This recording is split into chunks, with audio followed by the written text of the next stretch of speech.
হনুমানজি কেন শরীরে সিঁদুর মেখেছিলেন? একদিন মাতা সীতা বসে সিঁদুর পরছিলেন, তখন ওখানে হনুমানজি আসেন। সিঁদুরকে দেখে বলে, মাতা এটা কি এবং এটা আপনি কেন মাথায় পড়ছেন? মাতা সীতা বলেন, পুত্র এটা সিঁদুর, এটা লাগালে আমার স্বামীর আয়ু দীর্ঘায়ু হবে। এই শুনে হনুমানজি ওখান থেকে চলে যান আর এক জায়গায় বসে পুরো শরীরে সিঁদুর মেখেছিলেন। সিঁদুর মাখার পরে প্রভু রামের দরবারে গেলেন। প্রভু রাম বললেন, হনুমান এটা তুমি কি করেছো?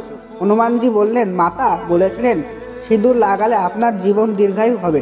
প্রভু রাম বলেন, সীতা তো সামান্য সিঁদুর পরেন, কিন্তু আপনি তো শরীরের কোনো অংশই বাদ দেননি।